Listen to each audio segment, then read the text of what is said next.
धीरे धीरे समय बीता और जब धीरे धीरे समय बीता उग्रसेन जो है ये महाराज मथुरा के राजा बने। जब उग्रसेन मथुरा के राजा बने हैं परीक्षित जी महाराज तो बड़े अच्छे राजा हैं। प्रजा को पुत्र के समान प्रेम करते हैं, प्रजा भी इन्हें पिता के समान प्रेम करती है।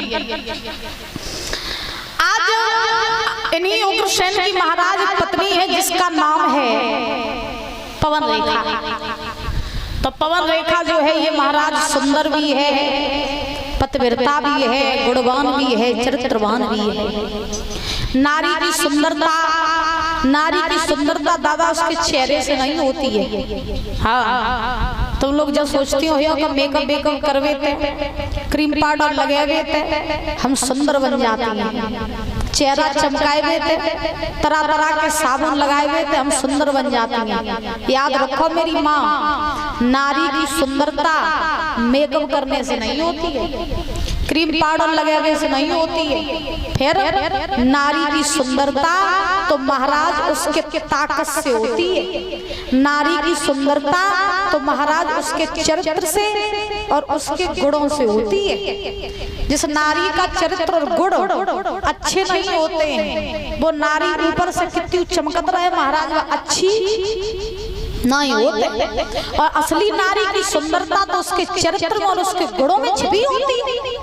लेकिन आजकल हम देखते हैं कि महाराज बढ़िया तरह तरह की क्रीमें लगा के भूरा तो खूब हो जाती है, और मन में देखो चरित्र देखो तो अपने पति को छोड़ के दूसरे संगे जा रहे हैं। पति नौकरी महाराज नौकरी कर रहा है और घर में घरवाली दूसरे संगे शॉपिंग कर रही है।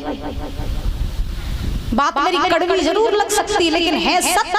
और तुम सही बताते हो मम्मी के सब हो, सब लोग सही सही बताइयो, झूठी कह रहे हो। अब जवाब तो है नहीं कि हमने ये सो देखो आंखें देखी बात है तुम्हारी लोग बताओ आंखें देखी बात।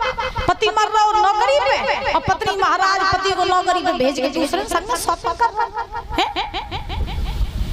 आप लोगों की आंख नहीं देखी बात है, हम ऐसे तो है नहीं कि हम अपने मन पे बना रहे हैं। तो फिर ये क्या है? ये महाराज हम लोग खुद ही अपने समाज को दूषित कर रहे हैं, हम लोग खुद ही अपने घर को बर्बाद कर रहे हैं। तो नारी की सुंदरता उसकी ताकत से होती है। दूसरों से लड़ना सीखो, खुद के लिए जीना सीखो, खुद के चरित्र को सुंदर बनाओ, खुद के भीतर अच्छे गुण डालना सीखो। अपने पति के लिए महाराज अपने प्राणों को गंवाना भी सीखो। पहले की सती सावित्री ऐसी होती थी, कैसी, जो अपने पति के प्राण यम से वापस ले आती थी। और आज की सती सावित्री ऐसी है, कैसी, जो अपने पति को खुद अपने हाथों से यम के पास पहुंचाए देती हैं।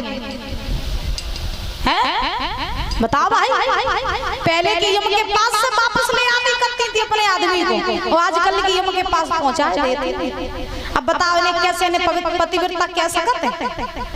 आप खुद बताओ क्या सकते हैं? तो खुद को जानना सीखो, खुद को पहचानना सीखो। ये 4 दिन की जिंदगी है, ये जीवन एक बार निकल गया ना तो दोबारा फिर मिलने वाला नहीं है। पता नहीं अगले जन्म में आपको क्या क्या बना दिया जाए। आज हाथ पैर सलामत हैं तो तुम इसका सदुपयोग नहीं कर पा रहे हो, और अगले जन्म में अब सोचो जो आदमी खटिया पे डरे राहत काऊ को लकवा माज जात, काऊ को कछु माज जात, बिन को जीवन का महाराज अच्छो है। फिर तुम्हारा तो जीवन इतना अच्छा है, हाथ पैर सब कुछ भगवान ने सही सलामत दिए हैं, और उसका भी आप सदुपयोग न कर पाओ तो फिर ये तो आपकी गलती है। पति से दगा करती हो, अपने पति को छोड़ करके पराये पतियों से नेह लगाती हो, तो आप खुद अपना जीवन नरक बना रही हो। एक कवि तो ये कहते हैं, वैसे होएगा आज के जमाने में न पत्नियां कम है न पति कम है। अब एक की बुराई हम करें तो करें काहे, ना आदमी कम है ना नारियां कम है।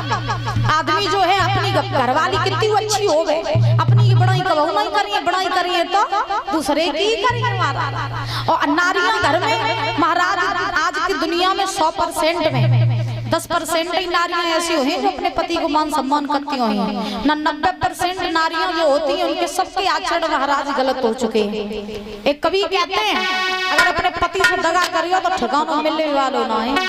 प्रिया साथ